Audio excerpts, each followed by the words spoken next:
We are busting Indy myths on the daily, weekly, monthly and yearly, until the Scot Nats see clearly. That's what we're all about. Busting Indy myths.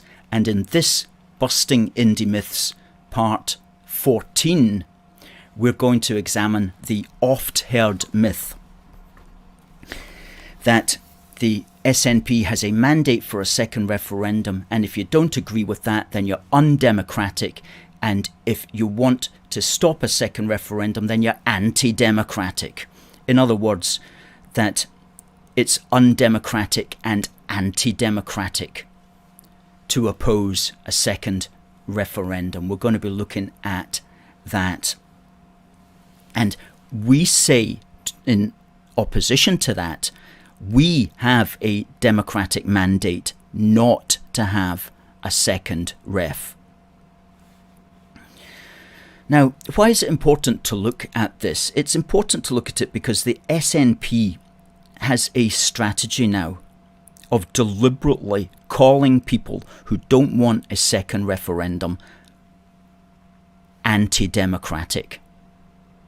And that's really quite a nasty insult. But I see it all the time now when I read the National. For example, the president of the SNP, who's a fellow called Michael Russell, he was quoted in yesterday's National referring to some individual, Rory Stewart, and he called them, he is every inch, quote, an anti-democratic Tory, close quote.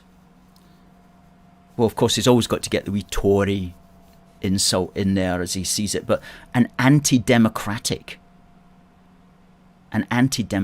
person. That's a really, that's a really nasty insult to make of anybody who has been an MP or who is in the parliamentary system or who believes in our system. To call them undemocratic or anti-democratic is really a cutting insult. And they're doing it a lot now. They're doing it a lot. If you dare say, I don't think we should have a second referendum, they'll say you're undemocratic. If you say, I'm going to work to stop a second referendum, they'll say you're anti-democratic. Now, on what grounds do they base this claim? Again, I'm going to show this as a groundless claim. But upon what sugary grounds do they base this claim? It's largely based upon the results of the 2019 British general election and the 2021 Holyrood election. And as I'm about to show, we are the ones who can say that we have a democratic mandate not to have one, as measured by the votes for the parties, not as measured by the seats won, but as measured by the votes for the parties. We are the ones that have the democratic mandate not to have another referendum. Now, the SNP says that because they've got the most number of seats, because they won the most number of seats in the 2019 British general election, and also the most number of seats in the 2021 Scottish election, that they have the mandate. But they're only looking at it as far as seats won. They're not looking at it overall as votes for parties. And so let's look at it that way then. So we've got a graphic here that we'll put up for the 2019 British general election. We'll just take away that red beam at the bottom. This is the 2019 general election in Scotland. Now, there was 59 seats that were won in Scotland, and as you can see, the SNP won the majority of them, 46, Conservative 6, Lib Dem 4 and Labour 1. But look at the figures if we break it down for total vote of parties in Scotland against a second ref. We know that the Conservatives, Labour, Lib Dems, Brexit Party and UKIP were against, and together they got 1,484,740 votes throughout Scotland or almost 54% of the total votes which were cast. And you look at the parties that were for a second referendum, which in 2019 was only the SNP and the Greens, and together they got 1,270,502, or 46% of total votes. So in 2019, even though the SNP won the overwhelming number of seats, they only did that as a consequence of the first past the post system. When you actually break it down as far as parties against or for a second referendum, the parties against a second referendum won overwhelmingly with 54% of the total votes. And these figures there are taken from the source at the bottom, which is the Wikipedia page. And there was others who stood in constituencies in Scotland first past the post, a few independent candidates and a few others, but we don't know their stance on the matter, and together they only took up 3,819 votes anyway. But so you can see that's very clear that as far as the general election, as far as the government and Parliament, which governs us at the moment, is concerned, the overwhelming number of people in Scotland who voted in 2019 voted for parties against a second referendum. Okay. And let's just very briefly go back 2 years previously to 2017 and the British general election. And it's even more pronounced then that of the people voting against a second referendum, almost 63% of total votes cast were for parties which were against a second referendum, and 37% of votes in Scotland were cast for parties which were for a second referendum. Even though, of course, the SNP, through the first past the post system, won overwhelmingly the number of seats. Okay.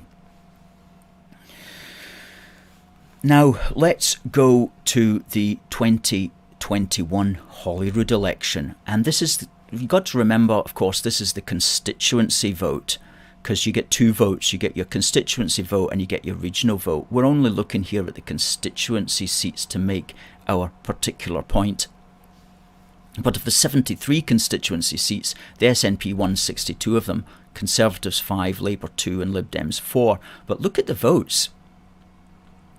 Okay, the total, sorry, let's put that back up. Total constituency vote for parties in Scotland against a second referendum is 50.5% of the total vote. And that was for Conservative, Labour, Lib Dems, UKIP, and a tiny number there for a party called Reclaim. And the total constituency votes for parties in Scotland which were for a second referendum is 49% of the total vote. And those were SNP, Green and a couple of smaller parties. And the parties listed at the bottom there stood in the constituencies, but we don't know what their position was on a second referendum. But again, it's only a very small percentage of the vote. So again, if we look at the constituency vote only at Holyrood in 2021, again, more people voting for parties against a second referendum. Okay, now I'm not making a case here one way or the other for the first past the post system. I'm simply just pointing out those facts that we as unionists have an absolute right to emphasise that we have a democratic right to oppose a referendum. The SNP talk as if they've got some kind of democratic mandate. Well, as we've shown in the 2019 general election, especially in the 2017 general election and in the 2021 Holyrood election, in both cases, as measured by people who actually voted in the constituencies for parties opposed to a second referendum, it is us, unionists, who have the democratic mandate to oppose a second referendum. So when people accuse us of being undemocratic because we don't agree that they have a supposed mandate, or when they accuse us of being anti-democratic because we don't want to have another divisive referendum, we point out these democratic results and we say, firstly, don't imagine you are the only ones who can talk about a democratic right, or who believe that they have democracy on their side. What about our democratic right? What about our democratic mandate? What about our democratic right not to have another referendum? And of course, we can also add that it's very undemocratic of you, Scottish nationalists, to continue to ignore the results of the 2014 referendum and basically pretend that they didn't exist. Especially when Alex Salmond and Nicola Sturgeon told us several times that it was a once-in-a-generation event.